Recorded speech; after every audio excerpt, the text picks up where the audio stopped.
하는 것이 지식의 근본이다. 그러니까 세상의 지혜와 지식의 근본이 뭐냐? 여호와를 경외하는 것이다. 그러니까 우리가 하나님을 잘 섬기는 것이, 하나님 말씀대로 사는 것이 지혜로운 자의 삶이다 라는 말씀을 드렸어요. 그러면 이러한 지혜를 오늘 저와 여러분들이 어디에서 얻을 수 있느냐? 잠언 1장은 말하기를 세상 가운데에서 우리가 얼마든지 발견할 수 있다라고 이야기하고 있습니다. 근데 오늘 우리가 읽은 잠언 2장은 조금 다른 방면에서 이야기를 합니다. 여러분, 우리가 성경을 읽을 때 하나 조심해야 되겠는데, 성경은 조금 다양성을 갖고 있어요. 그래서 이렇게도 이야기하고 저렇게도 설명할 때가 있습니다. 자, 지혜란 어디서 구할 수 있느냐? 세상에서 발견할 수 있다라고 1장에서 말했는데, 2장에서는 지혜라는 것은 조금 하나님의 계시와 같아서 발견할 때 좀 힘쓰고 애써야 한다라고 1절로부터 4절에서 이야기해주고 있습니다. 우리 2장 1절로 4절의 말씀을 천천히 봉독합니다. 내 아들아, 내가 만일 나의 말을 받으며 나의 계명을 내게 간직하며 내 귀를 지혜에 기울이며 내 마음을 명철에 두며 지식을 불러 구하며 명철을 얻으려고 소리를 높이며 운을 구하는 것 같이 그것을 구하며 감추어진 보배를 찾는 것 같이 그것을 찾으면 그럴 때에 무엇을 얻게 된다? 하나님의 지혜를 얻게 된다. 여러분, 이처럼 지혜를 구한 사람이 누굽니까? 바로 솔로몬입니다. 솔로몬이 왕이 된 다음에 백성들을 다스리는데 자기가 너무나도 지혜가 없음을 깨닫고 하나님 앞에 그 지혜를 구하는데 얼마나 간절하게 지혜를 구했냐면 하나님 앞에 1000번제의 제사를 드렸습니다. 그 1000번제의 제사에 대한 해석은 크게 두 가지로 나눠집니다. 첫째는 하나님 앞에 제사를 드릴 때 1000마리의 소를 단번에 드리는 큰 헌신의 제사를 드렸다 하는 해석이 있고요. 또 하나는 우리가 교회에서 드리는 1000번제의 예물처럼 하나님께 1000번의 제사를 드렸다라고 이야기하기도 합니다. 그러나 어떤 경우의 해석이라 할지라도 1000마리의 소를 한꺼번에 희생하면서 드린 제사이거나 아니면 1000일에 걸쳐서 자기가 하나님 앞에 제사를 드렸거나 분명한 것은 하나님께 어떻게 했습니까? 큰 헌신으로 지혜를 구했다는 거예요. 그렇게 지혜를 구할 때 하나님께서 솔로몬의 그 간구를 귀하게 여기시고 그에게 무엇을 부어주셨습니까? 지혜를 부어주셨습니다. 그러니까 하나님의 지혜를 얻는 방법은 거저 얻는 것이 아니라 오늘 2장 1절로 4절의 말씀처럼 어떻게 됩니다? 지혜에 귀를 기울이고 마음을 명철에 두며 소리를 높이며 또한 은을 구하는 것 같이 감추어진 보배를 찾는 것 같이 힘쓰고 애써야 하나님의 지혜를 얻을 수가 있다라고 잠언 2장은 가르쳐주고 있습니다. 그러니까 우리가 세상에서 지혜를 얻는 방법은 크게 두 가지예요. 첫째는 솔로몬처럼 오늘 잠언 2장의 말씀처럼 힘쓰고 애써서 지혜를 얻는 방법이 하나 있고요. 또 하나는 우리가 세상을 살아가면서 하나님께서 세상 가운데 두신 지혜를 발견하는 방법이 있습니다. 근데 성경의 내용을 볼 때 여호와를 경외하는 것이 지식의 근본이라는 사실을 우리가 생각할 때 이 하나님의 지혜를 얻는 가장 좋은 방법은 솔로몬처럼 하나님께 힘써 구함을 통하여서 얻는 길이라는 사실을 우리가 기억해야 될 것입니다. 자, 그러면 이렇게 우리가 힘써서 지혜를 찾으면 어떤 일이 일어나느냐? 우리 5절로부터 6절까지의 말씀을 천천히 봉독합니다. 여호와 경외하기를 깨달으며 하나님을 알게 되리니 우리가 이렇게 힘쓰고 애써서 지혜를 찾게 되면 여호와 경외함을 깨닫게 된다. 다른 말로 하면 뭐예요? 지혜와 지식의 근본을 얻게 된다. 그리고 뭐예요? 중요한 건 하나님을 알게 된다. 한번 따릅니다. 하나님을 알게 된다. 여러분 이게 굉장히 중요한 말씀인데 여러분 우리가 여호와를 경외하는 것이 지혜와 지식의 근본이라는 사실도 중요하지만 더 중요한 거 있어요. 우리가 세상을 살면서 더 중요하고 알아야 될 것이 있는데 그것은 바로 하나님을 깊이 알아가는 거예요. 그러니까 우리가 힘써서 지혜를 구할 때 누구를 만나게 된다? 하나님을 알아가게 된다라고 이야기하고 있습니다. 오늘 이 자리에 나와 있는 저와 여러분들이 하나님을 깊이 알아가게 된다면 우리의 인생은 전혀 다른 삶을 살게 될 것입니다. 그래서 오늘 잠언서 2장 5절은 여호와 경외하기를 깨달으며 다른 말해서 지혜를 얻으며 하나님을 알게 될 것이다 라고 가르쳐주고 있습니다. 그러므로 믿음의 사람들은요 신앙생활하면서 끊임없이 구해야 될 것이 있는데 그것은 마치 보물을 구하는 것처럼 요즘 말로 하면 돈을 벌기 위해서 우리가 힘쓰고 애쓰는 것처럼 지혜를 찾을 때에 저와 여러분들이 하나님의 지혜와 하나님을 알게 되는 놀라운 복을 얻게 될 줄로 믿습니다. 자, 그런데 우리가 더 주목해야 될 것은 6절의 말씀, 6절과 7절의 말씀 우리 한번 천천히 공독합니다. 대저 여호와는 지혜를 주시며 지식과 명철을 그 입에서 내심이며. 자, 6절에서의 말씀 무슨 의미냐면은 이렇게 돈을 버는 것처럼 은을 구하는 것처럼 보물을 찾는 것처럼 우리가 지혜를 구하면 하나님께서 우리에게 뭘 주셔요? 지혜를 주시고 지식과 명철을 우리에게 주신다. 이렇게 얘기하고 있습니다. 여기서 지혜, 지식, 명철은 다 같은 의미로 이해하시면 됩니다. 자, 그런데 그 다음 7절 말씀, 8절 말씀이 중요합니다. 우리 7절, 8절 말씀을 다 함께 천천히 읽습니다. 그는 정직한 자를 위하여 완전한 지혜를 예비하시며 행실이 온전한 자에게 방패가 되시나니 대저 그는 정의의 길을 보호하시며 그의 성도들의 길을 보존하려 하심이니라. 아멘. 자, 그런데 우리가 여기서 하나 고민이 생겨요.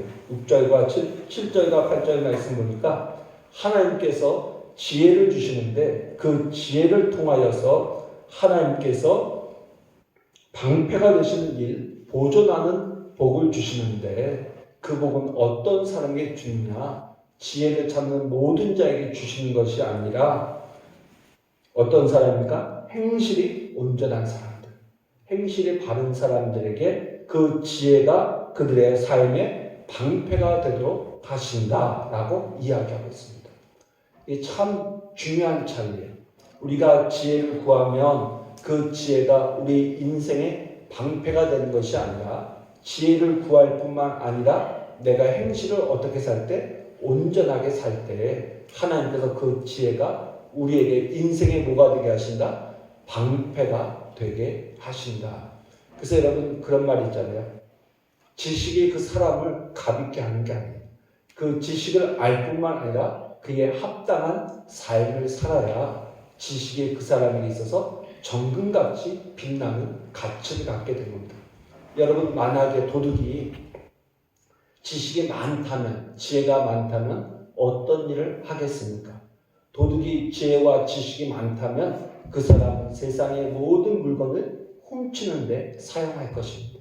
그러나 반대로 정직하게 살아가는 사람이 지혜와 지식이 충만하다면 그 사람은 그 지혜와 지식을 가지고 모든 사람을 위해서 또는 사회를 위해서 사용할 것입니다. 오늘 말씀은 그런 의미예요. 하나님께서 우리에게 주신 그 지혜가 양날의 칼이 될 수 있다는 거예요. 우리가 행실이 온전한 자에게는 하나님께서 주신 지혜와 지식이 그 사람의 인생을 살아가는데 방패가 되기도 하지만 그렇지 않다면 그 지혜와 지식을 가진 자에게 칼이 될 수도 있다. 그런 의미이기도 한 것입니다. 자, 그러면서 우리가 10절 말씀을 다 함께 읽겠습니다. 10절입니다. 10절 말씀 다 함께 큰 목소리로 읽습니다. 곧 지혜가 내 마음에 들어가며 지식이 내 영혼을 즐겁게 할 것이요. 자, 10절 말씀은 오늘 낮에 나눈 말씀과 조금 비슷한 맥락이 있어요. 지혜가 내 어디에 들어가요? 마음에 들어가며 지식이 내 영혼을 즐겁게 할 것이다. 여러분 지식은요 우리의 머리를 즐겁게 해요. 여러분 그렇잖아요. 공부하다가 모르는 것을 알게 된다거나 깨닫게 되는 기쁨이 있잖아요. 그 나름대로. 그런데 오늘 지혜, 하나님을 경외하는 이 지혜는 우리의 머리, 지식에 들어가는 것이 아니라 어디에요? 우리의 마음에 들어가는 것이다. 하나님의 말씀은 어디에 두는 게 아니라 머리에 두는 것이 아니라 어디에 두어야 한다? 마음에 담아 두어야 한다. 그럴 때 그 말씀이 능력이 되어서 우리의 삶을 변화시킨다라는 오늘 아침의 말씀을 여러분들이 기억하셔야 돼요. 지혜가 정말 내가 구한 하나님의 지혜가 내 인생에 있어서 기둥과 같은 역할을 하면 어떻게 되냐? 내가 구한 그 지혜가 머리에 남아있는 것이 아니라 어디에 담겨져야 한다? 내 마음에 담겨져 있어야 한다라는 사실을 꼭 기억하시기를 바랍니다. 자, 그리고 16절 말씀, 우리 16절 말씀을 천천히 읽겠습니다. 지혜가 또 너를 음녀에게서 말로 호리는 이방 계집에게서 구원하리니. 자, 잠언은 크게 두 덩어리로 나눌 수가 있어요. 서론 부분이라고 할 수 있는 1장에서 9장의 말씀, 그리고 후반부라고 할 수 있는 10장에서 31장의 말씀인데, 전반부의 말씀은 어떤 의미에서 솔로몬이 자기의 인생을 돌아보면서 자기의 자녀들에게 간곡하게 지혜자의 삶을 살 것을 당부하는 이야기입니다. 근데 이 전반부의 이야기 속에서 솔로몬이 특별히 자녀들에게 반복해서 강조하는 이야기가 있어요. 그것은 바로 16절의 말씀입니다. 음녀에게서 또는 호리는 이방 계집에게서 내 자신을 지키라라는 말을 반복해서 들려주고 있습니다. 왜 그랬을까요? 여러분 솔로몬의 인생을 한번 돌이켜보세요. 솔로몬이 왕이 돼서 처음에 지혜를 구하여서 하나님의 복을 받았습니다. 그래서 하나님의 은혜로 형통한 삶을 살았어요. 근데 그가 인생의 중반전에 접었으면서 어떻게 했습니까? 하나님으로 인하여 부귀와 영화를 누리게 되자 그의 관심이 어디로 가기 시작했습니까? 이방 여인들에게 관심을 갖게 되었습니다. 그래서 그는 무려 600명의 아내를 두고요, 400명의 첩을 두는 삶을 살게 됩니다. 근데 그 많은 여인들, 이방의 여인들이 시집을 오면서 뭘 가지고 왔습니까? 우상을 가지고 왔습니다. 그래서 그 우상을 하나님의 성전에 놓고 섬기도록 허용을 했습니다. 그리고 이제 나중에 인생의 후반전에서 솔로몬이 나이가 들어가니까 어떻게 했습니까? 그 이방 여인들이 솔로몬의 마음을 하나님에게서 떠나서 이방 신에게로 이끌어 갔던 것입니다. 그런 자기의 삶을 돌이켜볼 때 지혜자로서 정말 지혜로운 삶을 사는 것은 어떤 것이냐? 이방 여인과 음녀에게서 그 마음을 빼앗기지 않는 것이 중요하다는 것을 깨닫고 그의 자녀들에게 간곡하게 부탁하는 거예요. 지혜가 너를 이방 여인과 음녀에게서 너를 구원하여 줄 것이다. 그것이 진짜 지혜다. 그러니까 그 얘기는 뭡니까? 자기가 나름대로 똑똑하다고 하나님의 지혜를 받았다고 인생을 살아왔지만 자기는 잘못된 삶을 살아서 그런 이방 여인에게 빠져서 허우적거리는 인생을 살다가 후회가 많은 삶을 살았다라는 고백을 하는 것입니다. 자, 그런데 여러분 주목해야 될 것은 뭐냐면은 음녀, 이방 계집이라는 이 말의 뜻은 뭐냐면은 미끄러지게 하다, 그런 의미예요. 미끄러지다, 곁길로 가다, 그런 의미예요. 그러니까 무슨 얘기냐면은 이 음녀와 이방 여인이 하는 일이 뭐냐면은 하나님의 사람들로 하여금 하나님에게서 미끄러져서 곁길로 흘러가게 하는 사람들이다라는 거죠. 이러한 곁길로 가는 길로부터 우리 자신을 지켜준 게 무엇이냐? 바로 하나님의 지혜다라는 것을 오늘 가르쳐주고 있는 것입니다.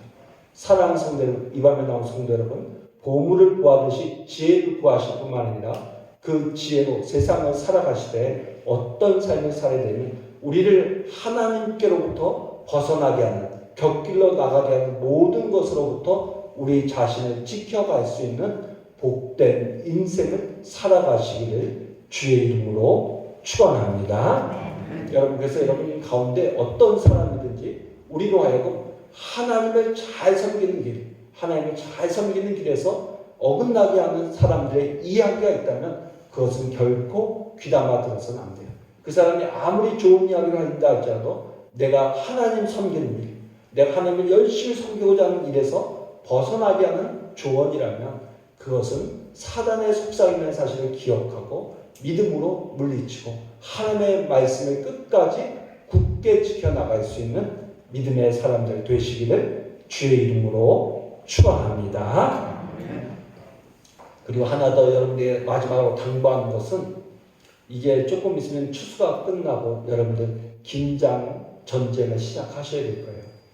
근데 저는 우리 교우들을 보면서 늘 마음에 하나 안타까운 게 있어요. 우리 서면교회 교우들은 정말 근면해, 부지런하셔요. 열심으로 인생을 사셔요. 그리고 조금도 흐트러짐이 없어요. 그 점에 있어서는 목사인 저도 여러분들을 인정합니다. 그런데 하나 아쉬운 게 있어요. 뭐냐면 여러분들이 세상에서 열심히 사는 일에 있어서는 조금 더 적나라하게 표현, 돈을 버는 일에 있어서는 너무나도 열심히 사는데 오늘 잠언의 솔로몬의 고백처럼 우리가 하나님의 지혜를 구하고 하나님을 경외하는 일에 있어서는 그와 같이 살지 못할 때가 너무 많이 있는 것 같아요. 오늘 솔로몬이 들려준 말씀을 여러분들이 잘 기억해야 돼요. 은을 구하듯이 보물을 찾는 그런 심정으로 지혜를 구해야 된다.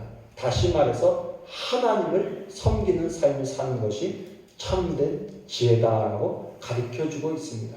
오늘 우리가 사는 삶이 녹록하진 않아요. 그렇지만 그럼에도 불구하고 오늘 솔로몬의 권면처럼 우리가 돈을 버는 것처럼 또 우리가 재산을 증식하기 위해서 힘쓰고 애쓰는 것처럼 우리가 하나님을 찾고 찾는다면 우리가 상상할 수 없는 신령한 은혜와 복을 누리는 삶을 살게 될 줄로 믿습니다. 기도하겠습니다.